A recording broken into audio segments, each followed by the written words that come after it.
Hello everyone, welcome to the new video. আজকের ভিডিওতে আমরা ডিসকাস করব যে একটা মার্কেট অ্যানালাইসিস করতে গেলে আমাদের কি কি দেখতে হয় এবং কি কি টাইম ফ্রেম দেখতে হয়, এবং প্রো ট্রেডার যারা থাকে, যারা বড় বড় ভলিউমে ট্রেড করে, তারা এক্স্যাক্টলি কিভাবে কোন মাইন্ডসেটে আমাদের অ্যানালাইসিস করে মার্কেটকে বলে যে আপে যাবে না ডাউনে যাবে। ওকে, সো ভিডিওটা খুবই ইনফরমেটিভ হতে চলেছে। যারা যারা ভিডিওটা শুরু থেকে শেষ পর্যন্ত দেখবে, টোটাল ইনফরমেশন কিন্তু তারা পেয়ে যাবে, তাদের জন্য এক্সট্রা কোনো কিছু আর দেখা লাগবে না আই গেস। কারণ এই ভিডিওটা আমি এতটা ইনফরমেশন দিয়ে বানাচ্ছি, যার কারণে কি হবে, তোমাকে মার্কেট স্ট্রাকচারটা প্লাস বলে দেবো যে মার্কেটটা কোন দিকে এগোবে, কিভাবে এগোবে, এবং তার জন্য তোমাদের কি কি করতে হবে কি না করতে হবে, কত টাইম ফ্রেমে ট্রেড করতে হবে, কোন টাইম ফ্রেম দেখে আমাকে ট্রেড করতে হবে, এক্স্যাক্টলি সব কিন্তু তোমরা এই ভিডিও শেষে পেয়ে যাবে। ওকে, ভিডিও শুরু থেকে শেষ পর্যন্ত তোমরা অবশ্যই দেখবে, তাহলে কিন্তু এক্স্যাক্টলি বুঝে যাবে যে কিভাবে তোমাদের ট্রেডটা পাঞ্চ করতে হবে এবং কোথায় পাঞ্চ করতে হবে। ঠিক আছে, সো পিওর অ্যানালাইসিস একদম বেসিক থেকে আমরা অ্যানালাইসিস করব। বেসিক থেকে শুরু করে অ্যাডভান্স লেভেল পর্যন্ত অ্যানালাইসিস হবে। সেই অ্যানালাইসিস দেখলে তোমরা বুঝে যাবে কিভাবে আমাদের ট্রেডটা প্ল্যান করতে হয়। ওকে, আর এক্স্যাক্টলি কত টাইম ফ্রেমে যাব, কত পয়েন্ট ক্যাচ করতে পারবো, সেটাও কিন্তু সেই এখানে পুরো পিওর পেয়ে যাবে। ক্লিয়ার? চলো দেখো, তোমাদের জন্য আমি এটা কি ব্যাংক নিফটি চার্ট ওপেন করে নিয়েছি। এক সেকেন্ড, তোমাদের জন্য নিফটি চার্ট আমি ওপেন করে নিয়েছি। এবার দেখো, নিফটির চার্ট যখনই আমরা ওপেন করলাম, নিফটি চার্ট ওপেন করে আমরা কি দেখছি একটা জিনিস, এই দেখো পেন টুলে কাজ করছে না। এ সালা এ লাফড়া, আর কি বলবো, ছাড়ো, সরি ফর দ্য ল্যাঙ্গুয়েজ। দেখো, প্রথমে তোমরা কি করবে, টাইম ফ্রেমটাকে অ্যানালাইসিস করার জন্য তোমরা ওয়ান ডে টাইম ফ্রেমেও যেতে পারো, কোনো সমস্যা নেই। ঠিক আছে, আমি ওয়ান ডে টাইম ফ্রেম হিসাবেই দেখাচ্ছি। দেখো, মার্কেট যখন টোটাল একটা রেঞ্জে থাকে, যেমন দেখো মার্কেট উঠলো, উঠে কি ডাউন করলো, আবার উঠলো, ডাউন, উঠলো, ডাউন, তার মানে কি এইখানে কি ক্লিয়ার বোঝা যাচ্ছে যে মার্কেট কিন্তু এবার আবার আপ ট্রেন্ডে টানতে পারে। ক্লিয়ার? তোমার ভিউ হলো কি, মার্কেটের ভিউ যেমন আপ ট্রেন্ড মানে মার্কেট একই রেঞ্জের মধ্যে ঘোরাফেরা করছে। আর জানো আমাদের ইন্ডিয়ান মার্কেটে এই রেঞ্জটা মানে অনেক বড় রেঞ্জ, বিশেষ করে নিফটি ফিফটি। ক্লিয়ার? তাহলে তোমরা কি বুঝলে যে মার্কেটের ট্রেন্ডটা এখান থেকে আমাদের সাপোর্ট নিয়ে উঠতে পারে। এবার দেখো, তোমরা তাহলে কি করবে, এই যে লেভেলটা পেলে, এই লেভেলটা পিওর একটা ডিমান্ড জোন আঁকবে। ডিমান্ড জোন এরিয়াটা কি করবে, এই লেভেলে দেখো যেই উইক গুলো বানিয়েছে, এই উইক গুলোকে একটা ডিমান্ড এরিয়া ধরবে, প্লাস নিচে দেখো আরো একটা ডিমান্ড এরিয়ার উইক আছে। সো তোমরা এই উইক গুলোকে ডিমান্ড এরিয়ার উইক ধরবে। ক্লিয়ার? দেখো এই যে জায়গাটা, আর এইখানে তুমি একটা জাস্ট দাগ দিয়ে দাও, কোনো সমস্যা নেই। যে জানো মার্কেট যদি নিচে নামে, সাপোজ মার্কেট যদি এখান থেকে নিচে নামে, মার্কেট কিন্তু এত দূর প্লাস এত দূর যেতে পারে। তাহলে কি, এটা হলো সব থেকে আমার লোয়েস্ট টাইম ফ্রেম, যেই টাইম ফ্রেমে আমরা কিন্তু অ্যানালাইসিসটা করছি।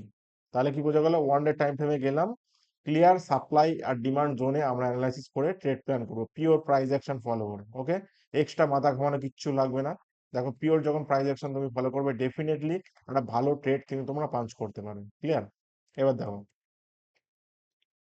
যখনই মার্কেটে আমরা প্রাইস অ্যাকশন অনুযায়ী ট্রেড করছি, আমাদের তাহলে কি ড্র করতে হবে, একটা সাপ্লাই একটা ডিমান্ড।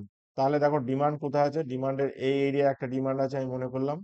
ওকে, আবার এই এরিয়া একটা ডিমান্ড আছে। চলো দুটো এরিয়ার ডিমান্ড আমি মার্ক করে নিলাম। ক্লিয়ার? দেখো, এইবার দেখো মার্কেটে যখনই আমি টাইম ফ্রেমটাকে দেখছি, মার্কেট দেখো প্রপার বেয়ারিশ টাইম ফ্রেমে নেওয়ার চেষ্টা করে, একটা ভালো ভালো ক্যান্ডেল দিয়ে, কিন্তু এই লেভেলটা একটা বড় উইক বানিয়েছে। তো এই লেভেলটা যত একটা বড় উইক বানিয়েছে, মানে কি বুঝতে, মার্কেট বোঝাচ্ছে যে এইখান থেকে যারা মোটামুটি আগের দিনের বায়ার ছিল, তাদের এসএল গুলো কিন্তু এখানে অ্যাভেলেবেল ছিল, তারা কিন্তু এখানে অলরেডি হিট করে দিয়েছে। ঠিক আছে, যাদের এসএল অ্যাভেলেবেল ছিল এই লেভেলে এই লেভেলে এই লেভেলে, তাদের কিন্তু এই একটা উইকে কিন্তু সব এসএল হিট করে দিয়েছে। ক্লিয়ার? একটা উইকে সব এসএল কিন্তু হিট করে দিয়েছে। এইবার মার্কেটের টাইম ফ্রেম অনুযায়ী আমরা যেটা বুঝতে পারছি, যে যেহেতু এসএল হিট করে দিয়েছে, সেহেতু মার্কেট কি যাবে, উপরের দিকে মুভ নেবে। ক্লিয়ার? এবার দেখো, এটা বুঝলে, এবার তুমি একটা জিনিস নোটিস করো, এই টাইম ফ্রেমটাকে জাস্ট চেঞ্জ করো, জাস্ট 4 আওয়ার শিফট করো। 4 আওয়ারে শিফট করে দেখো এখানে কি বানাচ্ছে, এখানে এই যে এই এরিয়ায় কোন কোন ক্যান্ডেল ফর্মেশন করছে, যার কারণে তোমার মনে হচ্ছে মার্কেট এখান থেকে উপরে যেতে পারে।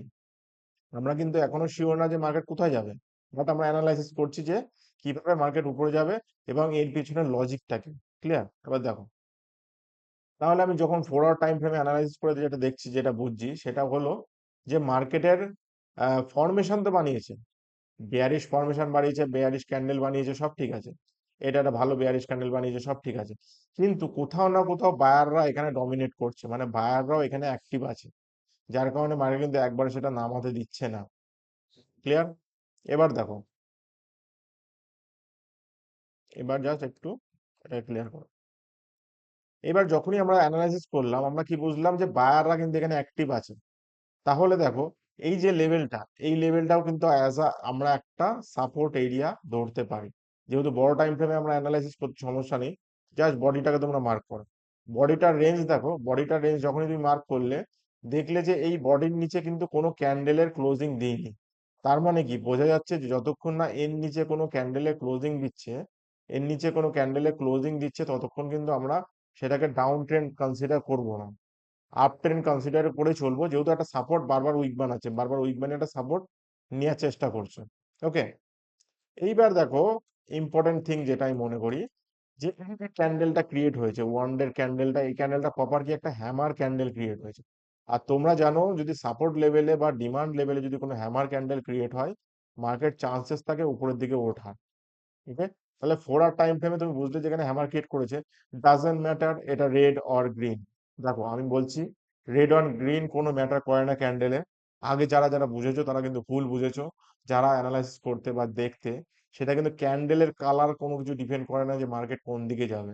ডিপেন্ড করে যে ক্যান্ডেলটা কোথায় ক্রিয়েট হচ্ছে তার উপর ডিপেন্ড করছে। ওকে, এবার দেখো তাহলে আমরা বুঝলাম এখানে আমার ডিমান্ড জোনে একটা হ্যামার ক্যান্ডেল ক্রিয়েট হয়েছে। ওকে, এইবার সিম্পলি এটাকে তুমি 1 আওয়ারে শিফট করো। 1 আওয়ারে শিফট করে একটা জিনিস দেখো, যে মার্কেট কি করছে, 1 2 3 4 5, মানে কি মার্কেট একটা রেঞ্জের মধ্যেই ঘোরাফেরা করছে। যদি আমাদের আপ ট্রেন্ডে প্ল্যান করতে হয়, আপ ট্রেন্ডে প্ল্যান করতে হয়, আমাদের এই লেভেলটাকে আমরা যেহেতু ডিমান্ড জোন ধরেছিলাম, আমি এই লেভেলটাকে একটা দাগ টেনে নিচ্ছি, ঠিক আছে, তাহলে তোমাদের বুঝতে সুবিধা হবে।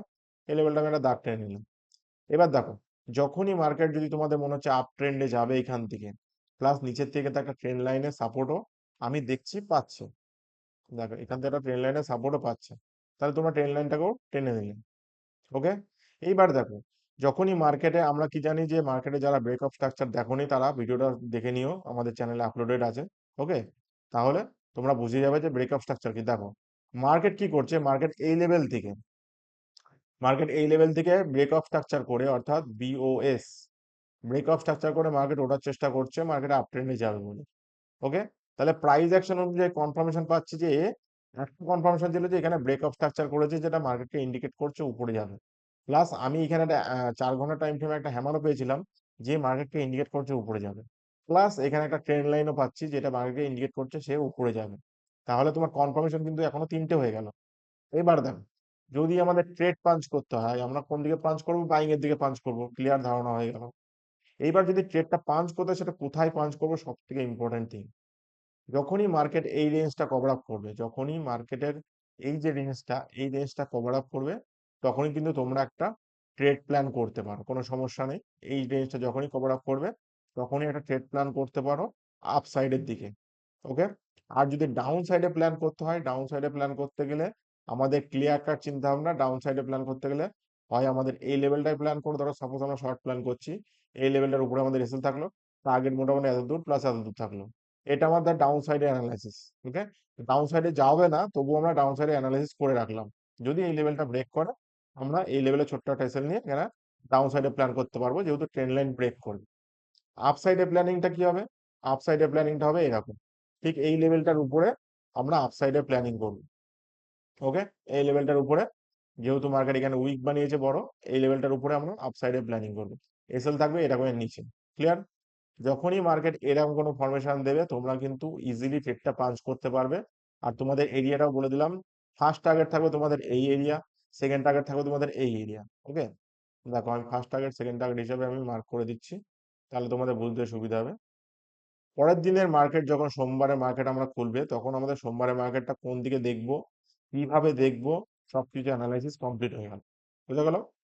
এইবার যখনই আমরা ট্রেড পাঞ্চ করছি, কোথায় আমাকে যেতে হবে, 5 মিনিটের টাইম ফ্রেমে আমরা ট্রেড পাঞ্চ করবো। ওকে, এবার যখনই আমরা 5 মিনিট টাইম ফ্রেমে আসলাম, আমাদের সিম্পল লজিক একটাই, যে মার্কেট এই ট্রেন লাইনটাকে বারবার সাপোর্ট নিচ্ছে, এই ট্রেন লাইনটাকে বারবার সাপোর্ট নিচ্ছে, সাপোর্ট নিচ্ছে, সাপোর্ট নিচ্ছে। ক্লিয়ার, যতক্ষণ না মার্কেট এই লেভেলে ব্রেক করে কোনো রিটেস্ট নিচ্ছে, ততক্ষণ আমি পোর্ট সাইডে প্ল্যানিং করবো না, 1 নম্বর।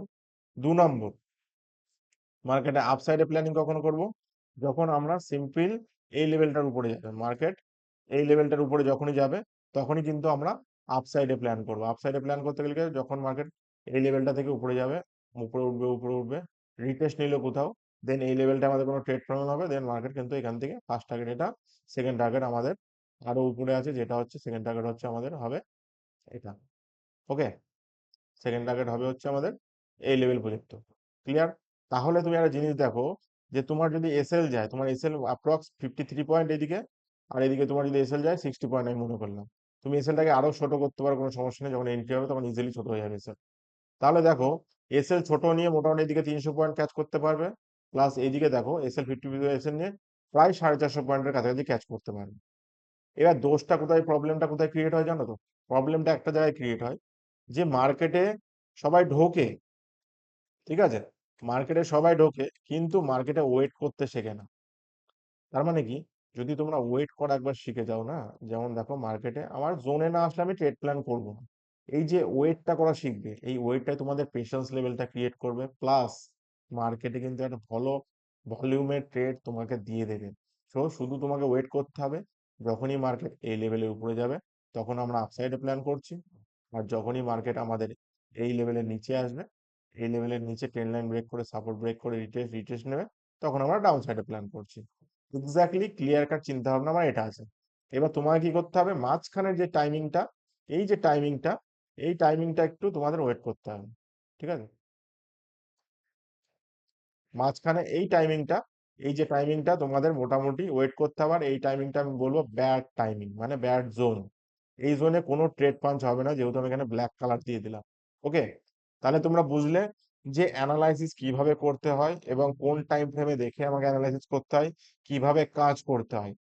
আমি সত্যি বলছি যে যদি তোমরা এই ভিডিওটা শুরু থেকে শেষ পর্যন্ত যারা যারা দেখেছো, তাদের অ্যানালাইসিস নিয়ে অন্তত কোনো মাথা ব্যথা থাকবে না। এই সেম অ্যানালাইসিস দিয়ে তোমরা ট্রেড প্ল্যান করবে, সেম অ্যানালাইসিস দিয়ে তোমরা কিন্তু মার্কেটে ট্রেড করতে পারবে। থ্যাংক ইউ সো মাচ এতক্ষণ ধরে ভিডিওটা দেখার জন্য। যারা যারা ভিডিওটা শুরু থেকে শেষ পর্যন্ত দেখেছো, তারা একদিন ডেফিনেটলি ট্রেডার হয়ে যাবে, কোনো সমস্যা নেই। শুধু সমস্যাটা একটা যাবে, সেখানে ডিসিপ্লিনের অভাব। সো ডিসিপ্লিনটাকে মেনটেন করো, রাধে রাধে, সব ঠিক হয়ে যাবে। ঠিক আছে, চলো দেখা হচ্ছে নেক্সট ভিডিওতে।